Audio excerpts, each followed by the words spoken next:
ہستی کا حق نہ کھانا، ورنہ یاد رکھنا یہ ٹائٹل تو دھرے رہ جائیں گے، یہ ٹائٹل کا سوال تو قیامت میں ہوگا، نمازیں کتنی پڑھی ہیں، حساب قبر سے شروع ہو جائے گا۔ کم سے کم صورت ایسی بنا کے جا لوگ تیرے چہرے کو یاد کر کے رویا کریں، اور جب کسی کو یاد آ جایا کرے تو ہاتھ اٹھ جایا کریں، ورنہ یار یہ دنیا تو اتنی بے وفا ہے، یہاں غیروں کا بھروسہ کیا اپنے یاد نہیں کرتے؟ یہاں کس سے امید رکھتے ہیں یہ بخشوائے گا، یہ ہاتھ اٹھائے گا ہمارے لیے؟ اور یار جو بیٹا زندگی میں باپ کو باپ کہتے ہوئے شرماتا ہو، وہ مرنے کے بعد تیری قبر پہ کھڑے ہو کے فاتحہ کیسے پڑھے گا؟ مجھے بھی ذرا سمجھا۔ ہم نے اس دنیا سے دل لگایا، اس دنیا کو سب کچھ سمجھا، یہ دنیا کچھ بھی نہیں ہے، وہی کامیاب ہے جنہوں نے دنیا کو کچھ نہیں سمجھا، جنہوں نے زندگی کو صرف کچھ دن کی کشتی سمجھ کے اس پہ سواری کی، وہ کامیاب رہ گئے۔ اللہ توفیق دے تو زندگی اس طرح گزارو کہ کسی کا دل نہ دکھے، کسی کو تکلیف نہ ہو، ورنہ ہم نے قبروں پہ بیٹھ کے لوگوں کو یہ کہتے دیکھا ہے، چچا خالی ہاتھ جا رہے ہو، جو زمین تم نے ہماری غصب کی تھی اسے بھی تو ساتھ لے کے چلے جاتے۔ یہ کانوں سے سنی باتیں ہیں، کسی کا قصہ اور کسی کی کہانی نہیں۔ کتنے لوگوں نے ایسے جنازوں میں ہم شامل ہوئے، لوگوں نے کہا ذرا جنازہ نیچے رکھو،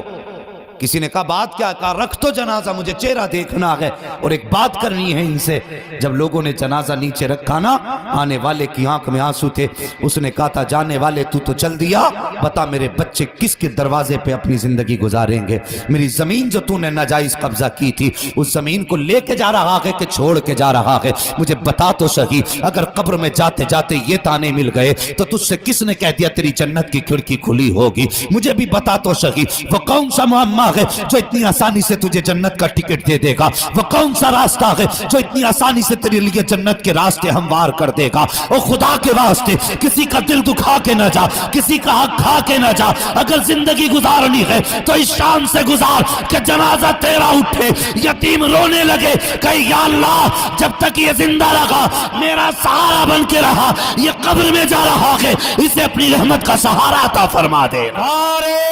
تکبیر، نعرہ رسالت، علماء اہل سنت حضرت علامہ مفتی حماد صاحب قبلہ، نعرہ تکبیر، نعرہ رسالت۔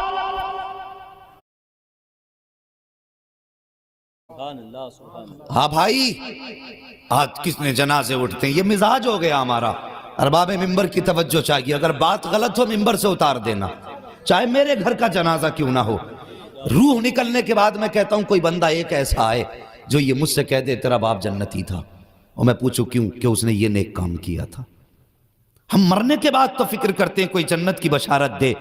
کیوں زندگی میں خیال نہیں آتا ایسے کام کر جائیں کہ کوئی کہے نہ کہے، بغیر کسی کے کہے رب اپنے کرم سے جنت عطا فرما دے۔ کبھی ایسی زندگی بھی جی لیا کریں، اور پوری زندگی لوگوں کا دل دکھاتے رہے اور پوچھتا آ کے کہ مولانا جمعرات کے دن مرنا بھی تو یہ ہے کہ آدمی بخش دیا جاتا؟ تجھے جمعرات یاد رہ گئی، حضور کی امت کا دل یاد نہیں رہا؟ جب تو کھیت کی مینڈ سیدھی کر رہا تھا تو تو لٹھ لے کے کھڑا تھا، کہہ رہا تھا نہیں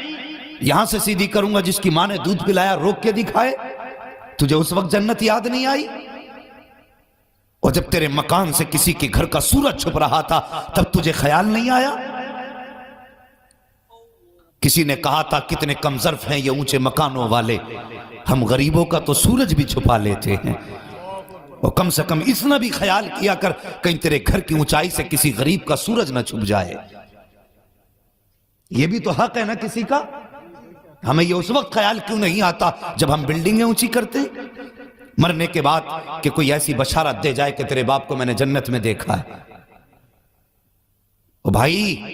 نیک لوگ ہوتے ہیں جن کے مرنے کے بعد لوگ تعریف کریں۔ اگر بندہ چھپ کے گناہ بھی کرتا ہے اور لیکن بندہ چھپ کے گناہ کرتا رہا، لوگوں کی نظروں میں بھی اچھا بنا رہا، اور پھر جنازہ اٹھا اور کسی نے کہہ دیا یا اللہ میں اس سے راضی ہوں، اس نے کبھی میرا دل نہ دکھایا، اور لوگ کہتے ہیں بڑا اچھا آدمی تھا، خدا کی قسم اللہ اس کے اعمال کی کتاب بند کر کے کہتا ہے فرشتوں سے میرے بندے اچھا کہہ رہے ہیں، میں جانتا ہوں یہ پاپی تھا لیکن یہ دنیا والوں کی نظر میں اچھا تھا، اگر دنیا والوں کی نظر میں اچھا تھا پھر میں تو اس کا کریم رب ہوں، میں اس کے عیبوں سے پردہ ہٹاؤں، یہ میری غیرت کو گوارا نہیں ہے، جب اسے دنیا والے اچھا کہہ رہے ہیں تو جاؤ میں نے اس کے نام اعمال میں اس کے گناہوں کی جگہ پہ اس کو اچھا لکھ دیا، تو کم سے کم ایسے عمل کر جاؤ کہ لوگ اچھا کہہ سکیں، زندگی ایسے گزارو کہ لوگ اچھا کہہ سکیں، ورنہ یاد رکھو کبھی کبھی چھوٹا سا گناہ بھی انسان کو تباہ کر دیتا ہے، یہ ضروری نہیں ہے کہ تباہی کے لیے کسی کے گھر کو آگ لگاؤ، یہ ضروری نہیں ہے کسی کی آہ کے لیے اس کے گھر کے کسی ذمہ دار آدمی کو قتل کرو، نہ کسی کی رسوائی بھی آہ لے کے ڈوب جاتی ہے، کسی کی ذلت بھی آپ کو برباد کر سکتی ہے، مزاج بنائیے، اچھے مزاج بنائیے، ہم لوگ فخر سمجھتے ہیں کسی کو ذلیل کرنا، فخر سمجھتے ہیں کسی کو رسوا کرنا، جب بیٹھتے ہیں نا نہیں وہ بھئی تمہارے پھوپا ہیں وہ کہ نہیں میں اسے پھوپا نہیں مانتا، کیوں کہ اس نے میرے ساتھ یہ غداری کی ہے، تو بھائی تیرا اپنا ہے، غلطی کی ہے نا اس نے تو دل میں چھپا کے رکھ، چوراہے پہ اس کے عیب بیان نہ کر، فرمایا گیا جو اللہ کے بندوں کے عیب چھپاتا ہے اللہ قیامت میں اس کے عیبوں کو چھپا دے گا۔